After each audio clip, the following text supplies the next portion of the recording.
All right, welcome into another episode. The last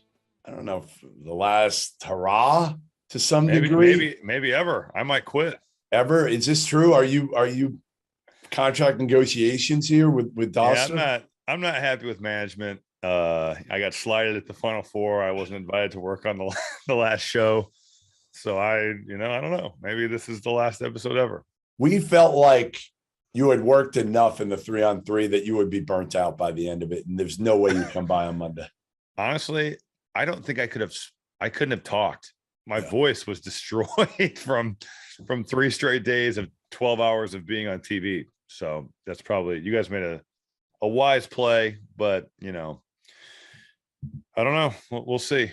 Negotiations will be staunch. Yeah, I'm under the same negotiations with Duster, so don't worry. I might quit too. Maybe we'll just turn in our resignations together. How was his birthday bash? I only got to see him a little bit. Did he? It was good. Yeah, did he thrive? He went out late. We did a few things for him on Bourbon Street that I can't share publicly, and then the best thing was, we played did you see the April Fool's joke we played on him? No. The tweet? No. We wrote out a press release saying that he sold the company for $6 million. So he got like 30 texts. I still am getting them. People still Gottlieb made an appearance on the show in person. And before he made the appearance, he's like, "Can I get a little bit of that money? For making an appearance today?" And he comes on the show. And he's like, "Yeah, congrats." I'm like, "Doug, man, it's April Fool's." We did it late enough in the day on April Fool's that I think people forgot and fell for it. So you can't be that guy that does it like 8 a.m. because everybody is hyper aware to it. But you wait until 5:30 or 6 at night, and it was all perfect. of a sudden, couldn't have worked out better. Just like for Bill Self and the Kansas Jayhawks, could not have worked out better this year. Everything that they've gone through the last few years, right? Like we've talked about this on the pod, how their recruitment and the recruiting overall has certainly taken a hit these last 4 or 5 years with the NCAA investigation. They're taking guys, honestly, I'm not sure Ochai Agbaji would be there if it weren't for the NCAA investigation. He was a guy ranked 350. When I asked Bill why he took him, he said, because he's a great kid and he wants to be here. Normally that spot would go to a top 50 player. And instead they're taking DeJuan Harris. And these guys were the game changers. And again, we've talked about it, veterans, experience, yet another team that we can put down there as a national championship team over the last 6 years. Villanova, Virginia, North Carolina, Baylor, and now Kansas that won with experience. Does this test your theory about great point guard play though? Not Remy Martin is good, but they do not have it. DeJuan Harris is definitely not great. He plays his role well. He defends. But it does a little bit. It does because you know how big I am on. I don't think the point guard play was bad, but it wasn't elite, right? You look at it, and you're going to look at those 2 point guards now. They had 2 of them. That was the benefit. They had 2, and I really believe, and I don't know if you did also, DeJuan Harris might have been the key to this championship win, because if he doesn't come out and do what he did on the defensive end out of halftime, I don't know if they win this game. They needed to get it down quick, get momentum, and they did. And it was him on the defensive end. No doubt. And let's say this: Remy Martin did have a stretch in the NCAA tournament where he was playing at an elite level. Yes. If you saw him in Chicago, if you saw him in Fort Worth, he was second half of the championship game. He made those threes. And he made big plays. Yes, right. He made big plays. But you're right. The defense on Carolina's guards were both really good. Caleb Love and RJ Davis, they shoot 41 times. They were not good in the second half. And Caleb Love coming out of the break made some bonehead shots. But you know what? His decision making, I thought, it's awful. End of the season was really bad. You saw him in Fort Worth. It was pretty good. I think and in the second weekend as well, Philadelphia, pretty good. Now he was also making some really tough shots, which can always be a cover for, hey, I take a bad one, but I make it, and all of a sudden it becomes a good shot because it went in. It was a crazy game. I will say, after I saw Kansas beat Miami the way they did in the second half in Chicago, I thought they were going to win the whole thing. Yeah, me too. I really did. Yep. They just had the balance. They had experience with Remy looking like Remy again. You had Bill Self, arguably the best coach in the country.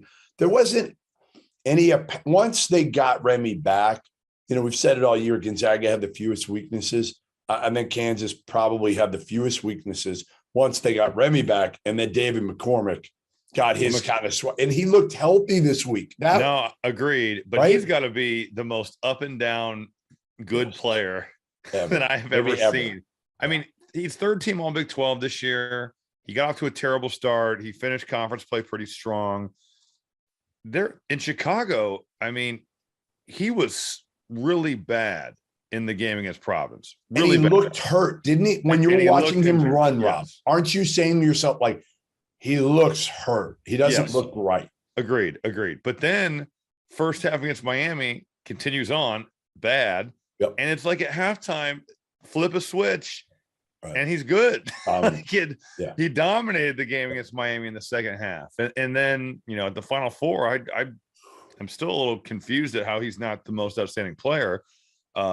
Somebody stuffed the ballot box. Actually, they actually send it out to all of us. I don't know how many voters there were, but whoever the hell voted for Ochai. Do you vote? Yeah, I voted for, obviously, I voted for McCormick. It's crazy. I can't even get a vote out here. Well, people know you're too busy at the 3-on-3. That you didn't watch the game. You showed up though. You showed up. You took your seat Saturday night. We got your credential. You were courtside. Thank you to the Field of 68 for putting me in a seat that would cost $4,500 if it was probably did, right? Probably was worth that. It was worth a lot of money. That's and to see that game too. Just the atmosphere. Sometimes those Final Four games can be like they're decent crowds, but you could also be sitting in there and be like, am I really at a college basketball game compared to what you see at times at certain places throughout the year? Man, it felt like it was half Carolina, half Duke, and it was an incredible environment. It really was to see that. And I will say, watching Coach K walk off the floor, it just hit me that holy shit, this guy's been the coach since before I was even born. And before people that were like 40 years old were even born. And I was like, John Shire, who I've known since high school and played against a million times, is the freaking head coach at Duke. And look at you. You're doing a podcast with me. I do podcasts with some piece of shit like you. It's amazing. It is literally amazing. That is incredible that he is the head coach at Duke now. That's all I could think of as I was watching him walk off the floor was, damn, John is the coach there. It's for wild. You and I, for people that again like have known him, have watched him. I mean, I've known him since I've known you. And it's definitely weird to have Shire follow because that's just a position when you thought about it. You were like, all right, we're going to have an established head coach that is super successful that follows Coach K. Yeah. And that hasn't, listen, a lot of these places that hasn't been the case now. The Carolina wasn't like we had a super successful. Hubert just moved the seat over. And my big question to you on Hubert. All right. So I can't stop thinking. And now I've fallen in love with Hubert Davis, the person. I have fallen in love with him. I don't know if I talked to you about this, but he came up to me after the press conference on Thursday. And, when Hubert got hired, I said, like, I would have hired Wes Miller. I would have at that time. I just felt like he'd been a head coach, grinder. And then Hubert's staff, I was like, I'm not loving it. Jeff Lebo, we've talked a little bit about that. And then for 90% of the year, like they didn't do what we expected him to do. So I really thought he was going to maybe not come at me, but say like, hey, good call, asshole. I just didn't know. I don't really know him. I talked to him a couple of times. He's been great, but I just didn't know what to expect. And his SID, said, Hubert wants to talk to you. So I go over there and he looks at me and he's like, hey, I just want to thank you. Like, huh? He's like, yeah, I just want to thank you for calling us soft back in November. And it was after Mohegan Sun where they fought Purdue hard, but then it was against Tennessee. By Tennessee. Tennessee, it was an embarrassment. And I guess he played it before at least one game to try to motivate him. And he said, like, you were right. you're right. We were soft. And I give him credit for turning this season around and getting them to play. It wasn't just they were soft. They were like hard to watch. They were disengaged. They didn't show any emotion. Defensively, they were terrible at Mohegan. Terrible. No communication. Just looked like they didn't like playing with one another.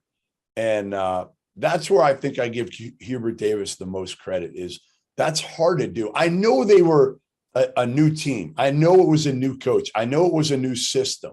Well, back then it was probably more of the old system with secondary break and, you're trying to play Manic in the post and he changed a lot. So I get it.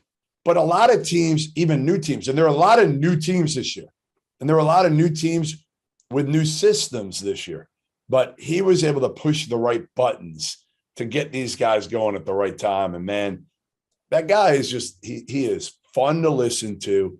He's fun to watch on the sidelines because, man, does he show emotion, doesn't he?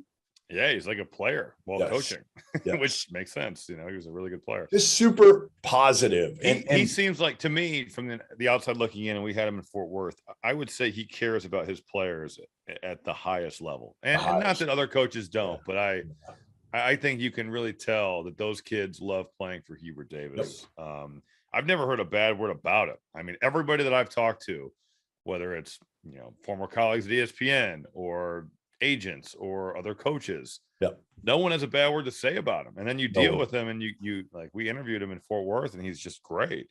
You're right about changing Brady Manic and basically playing 4 around Armando Bacot. I think Manic's going to play in the league. I really think he's going to play in the league, and I think he's going to be pretty good.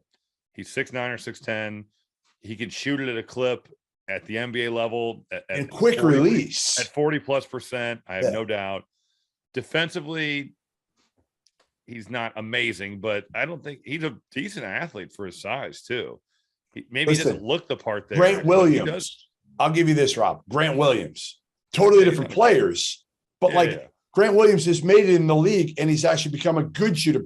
Brady Manic's already a really good shooter. Grant's not great defensively. Why can't Brady Manic be Ryan Anderson? Totally can. Totally can. Great. I think that'd be a great comparison. I think he gets drafted. 6'9", 6'10". I do too. I think he goes in the 30s. In fact, I would say Brady Manic. There's such a premium on what he does well. His skill set translates to what teams need. Stretch the floor. No, I would agree with you 100%. And he showed, obviously he got punked on the last possession, but McCormick's bigger, stronger. But he showed he's not.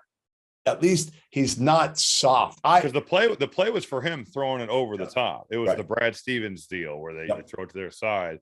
I mean, I don't know if punked is the right word. Like, no, by McCormick in the first. But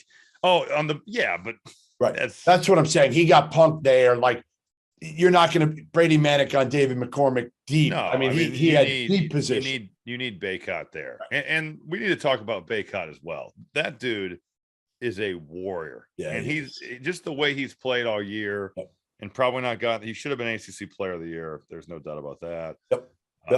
He's a rebounding machine. I will say, I saw a lot on Twitter about how the floor failed. The floor moves when people land on it. You can see it give. And people were talking about how that caused his injury. Did you see that? Yeah, somebody showed it to me yesterday in the airport. But when you watch people jump off those floors, the floors give. It's not like a concrete deal where they don't go. I don't know.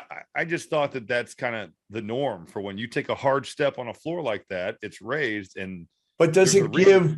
Does it give because it's a court that is installed in an arena like this?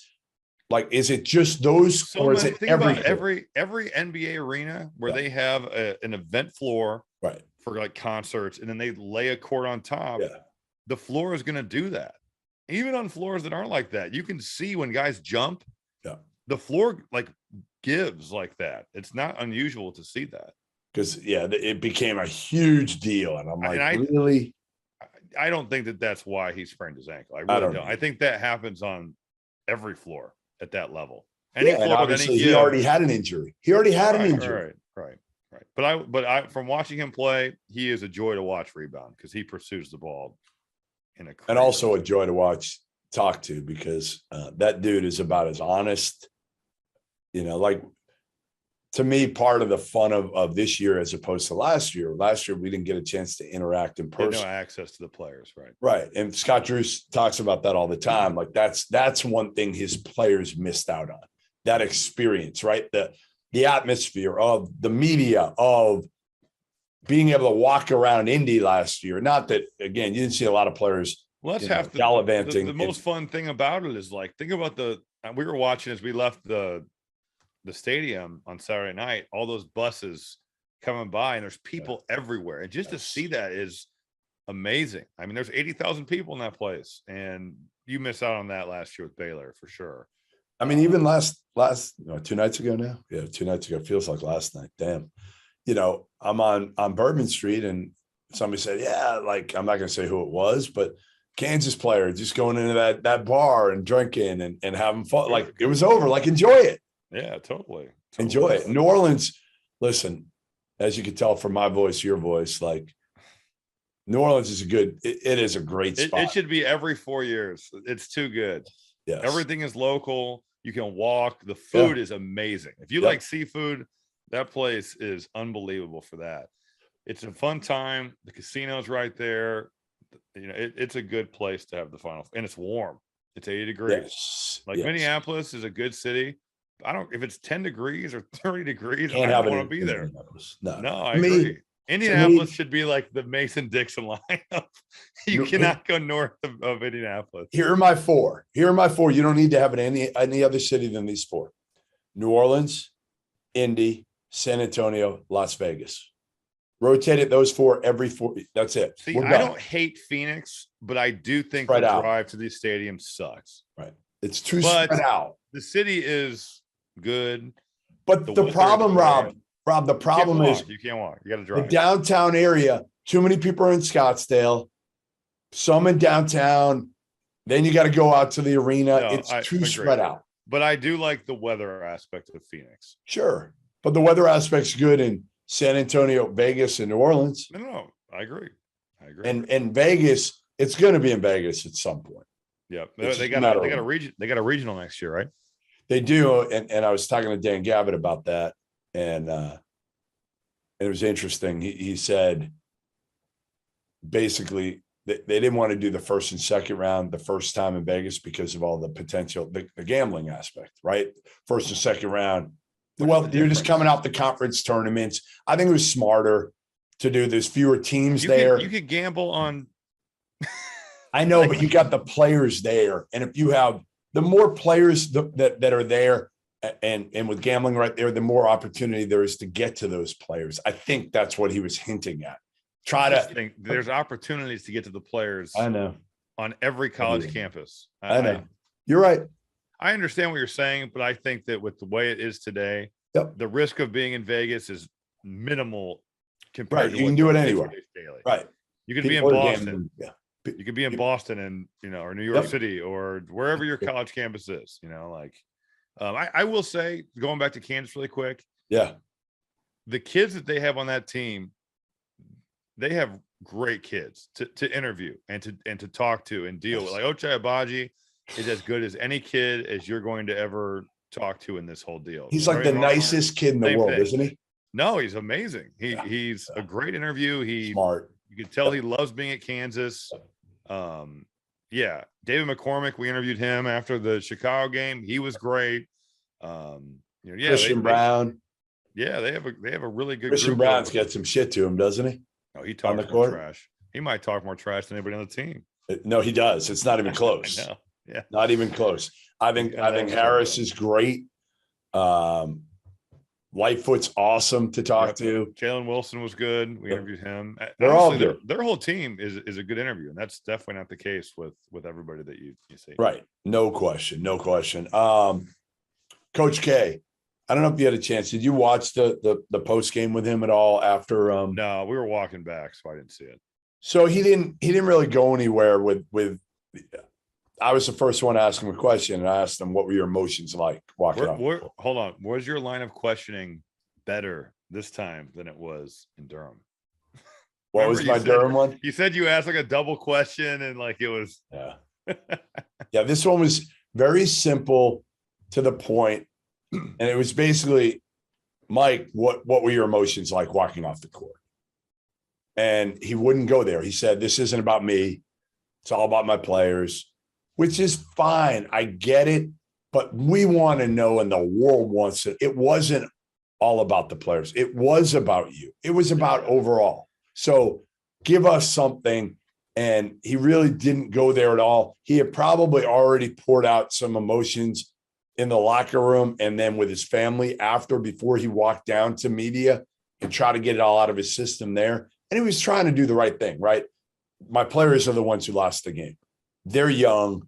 I'm going to help them handle it. But we still kind of wanted to know the human element of what are you thinking right now? Your career is over. What are you thinking in a game like this, losing? And he handled himself very well. But think about like he had just lost 3 weeks earlier at home in his final home game to Carolina. Then he loses again with a chance to go to the national title game to Carolina, their biggest rival. Like, what are you thinking? He's probably thinking I'm coming back next year. One more year. I saw that report. Is there any? I don't think so, but I heard rumblings for a couple of weeks now that really just rumblings. So I never reported as an assistant or as like one no, more as a head coach, one more like another year as a head coach. Well, really? Yes. Dude, that would be the ultimate okey doke right there. It's been Tom Brady did it. No, I know, but that would be really unfair to John, who's been gearing up. I guess, but like John knows everything 2K anyway. If it's one more year, saying, no doubt. But like we had this whole retirement deal, and then it's like, I know, psych. Like, no, you can't do that. Listen, you can. I mean, people have done it before. I don't think it's going to happen. I'm just saying, did he have second thoughts? What's the reasoning for it? Like he just decided he's not ready to retire? Well, and maybe there was a little bit of pressure on him, put on him by his family this year before he made the decision. Maybe he was like, okay, yeah, I want to do it. I'm not sure. And maybe his family was like, all right, you know what? Now's the time. Enjoy retirement. And it sounded like a good idea. And maybe as you get closer to it, you're thinking like, I still love this and I'm healthy in mind and body. And you're watching your boy, Jim Boeheim, who's older than you, keep doing it. You're like, all right, we got players. Duke is winning. I was just in the Final Four. This was fun. This group was fun. I got to the Final Four.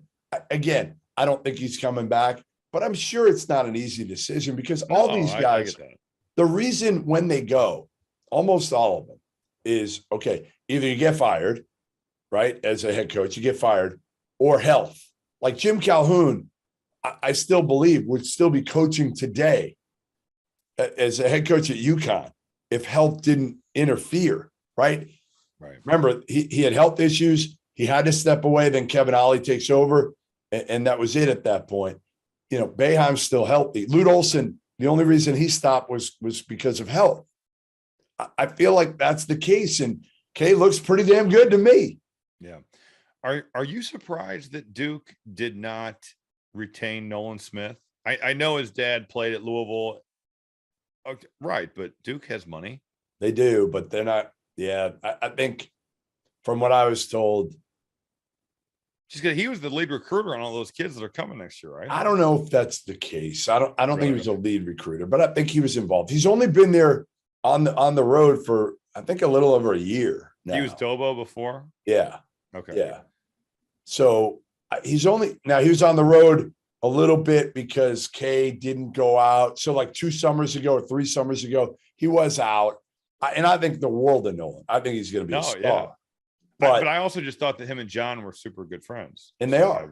They are. So I was surprised that. But he and Kenny Payne are super close. Oh, okay. He and Kenny Payne are super close. Dad went to Louisville, more money. And I think Duke was like, you know what? What have you really done? Yeah, you've only been on the road for a year and a half. And that's a tough one. You leave there. I don't know how the family, the brotherhood, man, I don't know how they're going to treat you now. Yeah.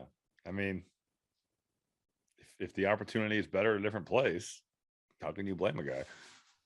Nolan Smith's dad, by the way, was like the nicest guy I've ever met. I interviewed, how about this? I was like 16 years old. I remember this vividly. And I interviewed Derek Smith in the at the Copley Marriott upstairs. We had lunch. He paid. I'm 16 years old. This dude spent an hour plus with me.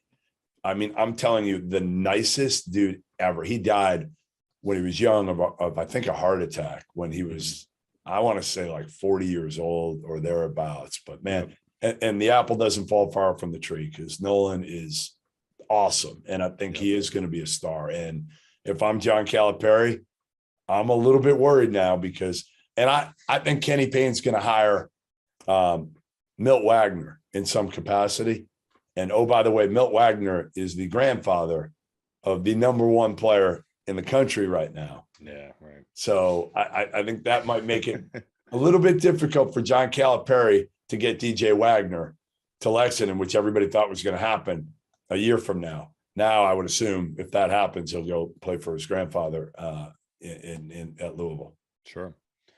No, I was surprised because of their relationship and Nolan's relationship to Duke, but yeah, that's crazy. Any other surprises on the recent and most of the hirings already happened, to be honest. Yeah. We went through them. You just crushed some people in your grades. I mean, no, I didn't. C's people aren't are still bad. Talking about this. Are they? They're saying, man, week later, tough grader. They're like, damn, I didn't know Hummel was such an asshole. I was surprised that Thad Matta came back to Butler. Oh yeah, we haven't talked about that. Yeah, let's talk about that. The timing that you tweeted about and got in Twitter wars with people about it seemed pretty terrible. If Lavelle was not informed, which I don't know. He had an idea, obviously, that a move was going to be made. The buyout dropped on April 1st. And my take on this is, if you're Barry Collier, why aren't you just going to Lavelle and saying, hey, listen, going to make a move on you April 1st. All right, let's just figure something out now so that you and your staff have a chance. Like, I don't know if Lavelle gets it. Was that conversation had? I'm told it was not had. Then that's BS. Right. And that's why I've called out Barry Collier. And I don't give a shit. You know me. I don't care. That's fair. If that conversation wasn't had, then that is unfair. Because all it would take is a simple, hey, we're going to do this. Yep. You can either wait and it hurts you and your staff, or we can figure this out. What do you think about so I'm a huge fan of Thad Matta. Yes. Same. Thad Matta is like the only guy ever. How about this? The only coach I've ever sought out to actually introduce myself to was Thad Matta. And it was back when he was recruiting Oden and Conley down in Arkansas at an event. And I went up and introduced. What was that tournament called down there? The Real Deal on the Hill. Real Deal on the Hill. Yeah, Real Deal. Right? Real Deal on the Hill. Yeah. That and Bob Givens are two that I always wanted to play in, but we were Nikes. So we didn't. So Thad in his heyday was a killer on the recruiting trail. Now, they had a ton of good players in the area too, in Ohio when he was at Ohio State. That helped. But Conley and Oden are from Indiana. I mean, yeah, in the Midwest. I'm sorry. But they had Daquan Cook was from Ohio. Daquan Cook, Aaron Pogue. Yeah. Kufus. Costa was Ohio. Right. So they had some dudes too. William Buford, Ohio. Diebler, Ohio.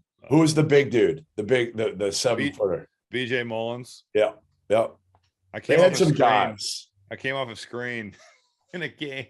We were playing them my sophomore year, and I was behind. I was chasing John Diebler, and I was not great at chasing. I was used to playing the 4, like you know to do that. And they would go small, so I would guard either John or David Lighty.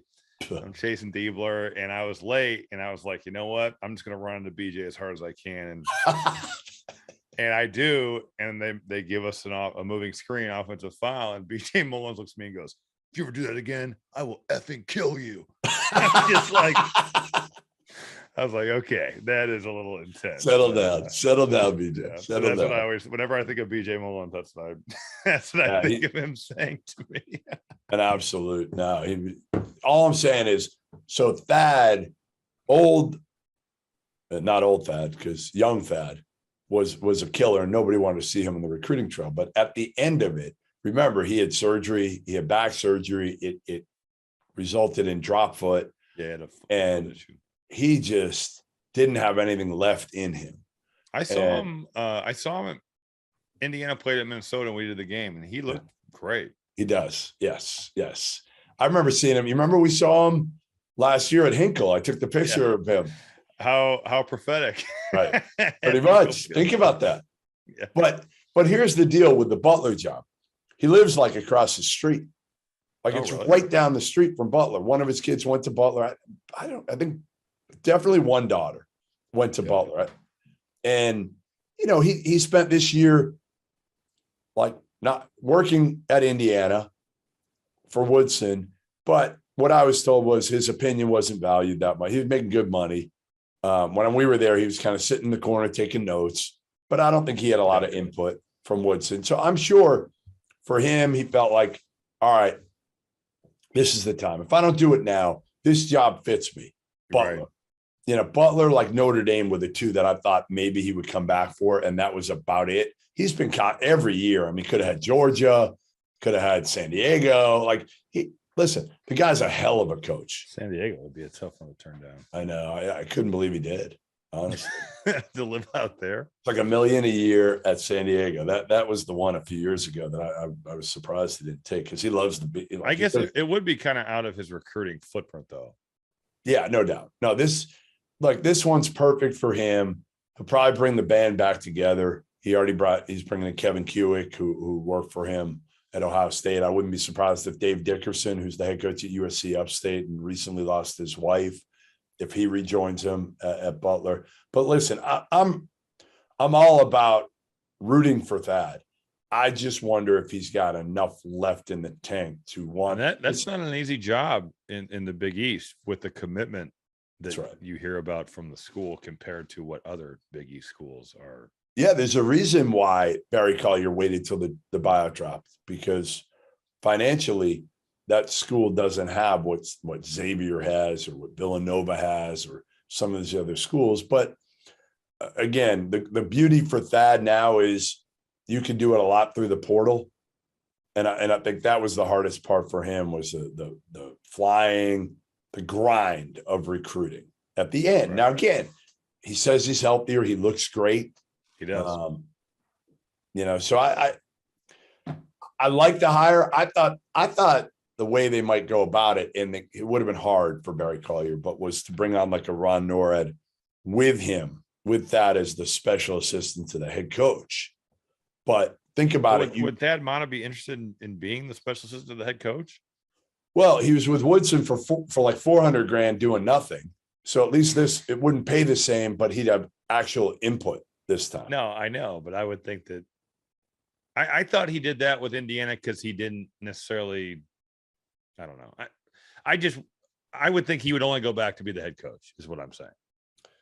I think this allowed him to last year to figure out whether he wanted to coach again. Yeah. Right. Like, you know, he'd go to Bloomington, he had a place there, stay there a couple nights, come back. Like, it was like the best of both worlds. Now you can't do that. You got to be on 24/7. Yeah. He was a coach certain days and not others. Right. That's pretty good. Yeah. What do you got now? What's the world of Robbie Hummel now that you have absolutely grinded it all year, worn yourself out? It was at a level you've never worked before, by far. I mean, this was like real life work. The first year of hard work in my life. Yeah, pretty much. I mean, since a Matt Painter, like back-to-back practices, I don't think you've ever been so tired. I agree with that. The travel was the hardest part. Yeah. There was a lot of 6 a.m. flights and like go right to a place, check into a hotel, change, and do a game. That was hard. So, all right. So we'll get back to that, but using that as hearing that, what about referees, Rob?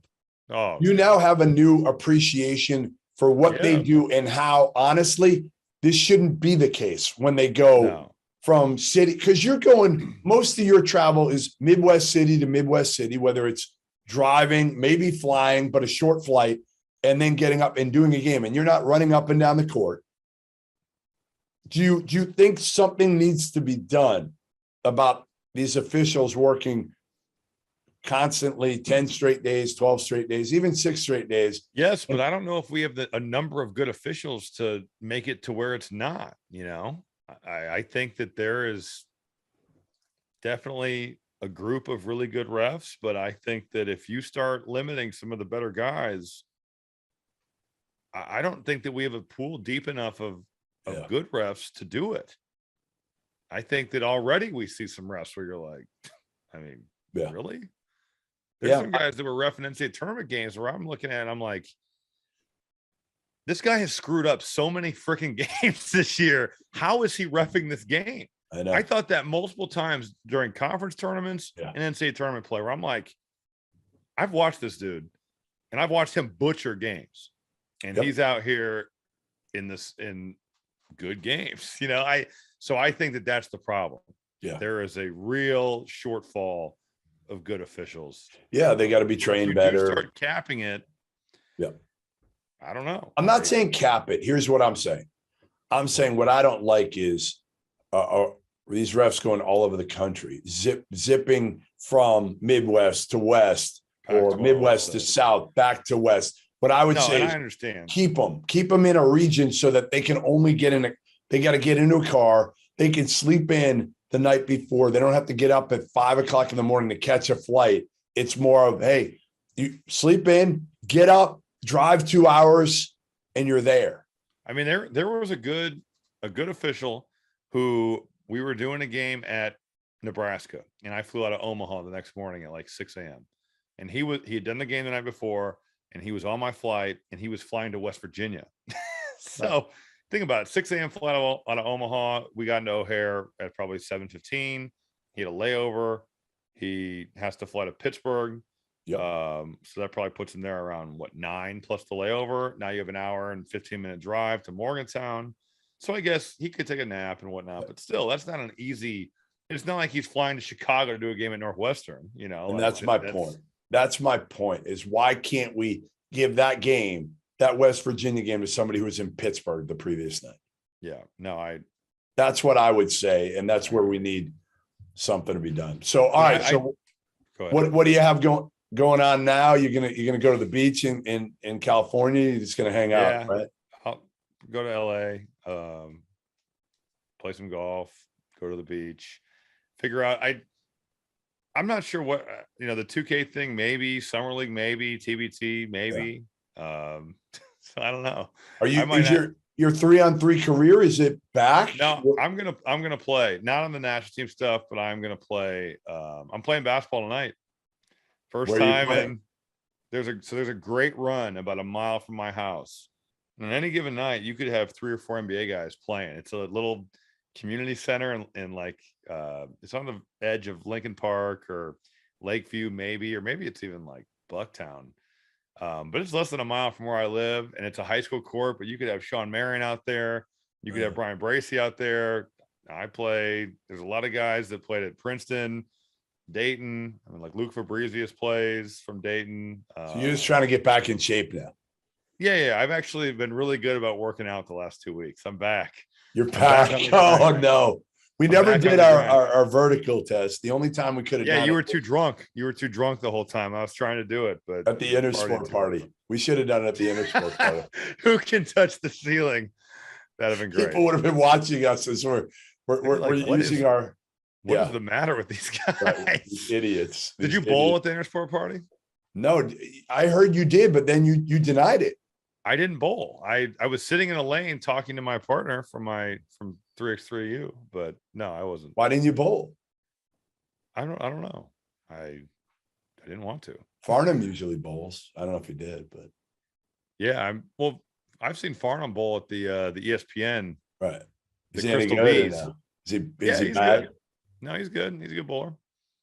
Yeah, that was the Intersport was probably the for those people that hear the pump party, the lore of the pump party. Wade Mason, he teamed with the Pumps to do this one, and man, it's as you get older, the pump party can kind of eat you up a little bit. You can't move in there. It's fun. It is fun. That was just down the street from the Intersport one, right? Yeah, it wasn't fun. Yeah. I will say the Intersport party was really fun. I saw so many people there that I didn't even think I would see this weekend, and you end up seeing. You know what I mean? Like that There's so many great. people that you've come across from. I hadn't seen Farnham. In years. Yeah. So seeing him was great. Dallin Cuff, I never see. I think he's a friggin' stud. I think he is a rising star. I don't know of anybody else who could do. He and Jordan Cornette have blown me away because not only can they do a great job being an analyst, but to be able to go, and I've tried to do it and I suck at it. You know that better than anybody. To go from trying to be like an analyst or whatever to being a host. Hosting is hard. Those guys, the ability to host is pretty crazy. And I love having them in as hosts for the halftime segments, because I think, not to take away, like I think Kevin Connors is freaking fantastic. Stud. Kevin Nagandi are fantastic, but they're not. Kevin might be. Both Kevins, they might be, but there's a lot of people they put in those roles that don't know what the hell they're talking about. I was going to say Kevin Connors is pretty active with the mid-major stuff, and I think he really knows what's going on. And Nagandi will always call me throughout the year, and hey, what, like if he's interviewing somebody on Sports Center, he'll call and we'll spend a half an hour talking through some stuff. And so he works at it, but he's coming straight from college football. That's hard to do. I will say it is a cool aspect that they can have some guys who are covering the sport also hosts. I think that is cool. That is the hardest part for me. And I don't watch a lot of it now. I obviously I'm running around throughout the NCAA tournament, but I've said this over and over, and I know you got to be politically correct on this one, but nobody loves Charles Barkley more than me. Nobody. The dude, years ago, probably the coolest moment of my friggin' career was I walk into a party in Indy in the back, like it's him, Tony Romo, other people, and he literally comes up and introduces himself to me. And I'm like, whoa, huh? So like, I love Barkley. Every time he sees me, he'll wave, he'll talk, whatever. But I have a hard time watching him and Kenny Smith and some of these other people do games that haven't really covered the sport all year. Now again, the general fan probably doesn't know the difference, but the true college basketball fan knows. You've done, how many games do you think you did this year? I counted. I did 80 games. That counts some bowls, but I did 80 games this year. 80 games. That's insane. Plus 15 studio for Big Ten Network. Yeah, it was a lot. The most games, I think there was one season, believe it or not, I went to 120 games. That's amazing. I mean, that's like a game every night. Well, you're doing a lot of, you get a lot of MTEs, like yes. You were in. I would do multiple MTEs, fly around, not have an off day when it's Thursday, Friday, Saturday, Sunday. I might do like Charleston to Myrtle. I guess that's true. You could rep out 2 or 3 events at Thanksgiving where you see like 30 games. And the week before Thanksgiving, you could do both. Right, and that's what I would do. I would do the week before, do one MTE, the week of one MTE. Then you get a site for the first round, first and second round. So that gives you. I would bounce back and forth. Games. I bounce back and forth, do 4, 4, 2, 2. So right there, you got 12. That's the only way you can do it. You can't. Yeah. You got to have those instead of the one-offs. Aren't going to get you to over 100, really. Right. You have to do MTEs. Yeah. But yeah, I just feel like you're honestly. You're selling us short. The true college basketball fans, you're selling short by putting on the Barkleys, the Kenny Smiths, the Reggie Millers, even the Grant Hills. Like, how many games is Grant Hill watching? I want to hear Clark Kellogg. I want Clark Kellogg there with Jim Nantz and Bill Raftery. I do. Think about who's doing the radio. I mean, you've got, I don't know how many games Coach Carlissimo does college-wise, but he does. But Clark is on the radio with Kugler and PJ, and then you've got Jay doing the international broadcast of the game. So, and I bet Billis has watched. Like how many games has he watched? A million this year. Like, to me, you got to find a way. I mean, I get it. ESPN's not going to let Jay go probably unless he's doing the actual game. But why not come to some agreement to let Jay Billis, who right now is probably the highest profile guy in our sport, let him do that game with Raf and agreed. I just think it's kind of a bummer that you see these guys, like you see Jay and Fonz and that crew all year. You see them all, and then in the NCAA tournament, you never see those guys. Nope. Nope. And to me, that kind of stinks. But I do also understand the flip side of like Charles Barkley is really entertaining.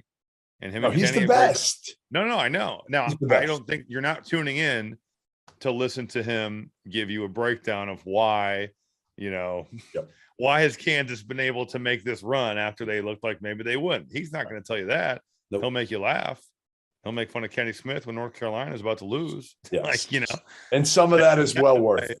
Agreed. And that's where that lies, I think. And that's how you have to look at it too. Well, I still say Hummel for the tournament next year. That's my big thing. As long as we don't lose you for the podcast. Hey, if I do the tournament, I think I'm out of this. Yeah, then forget it. I strike that. Hummel. It depends. If Doster steps up to the table and I start getting paid more than $20 an episode, maybe I'll come back. Well, we'll see if we can get you to 25. All right, listen. For everybody, thanks for tuning in this season. We will continue to have episodes over the course of the offseason. We'll plan it around Robbie's golf game. Yes. That'll be the biggest thing, obviously, and him gallivanting all over the country, because I'm sure there'll be plenty of that again. But the good thing is we don't have to worry about your Olympic hopes this year. That's true. Or if they're going to be canceled, or if our team will just play like exactly.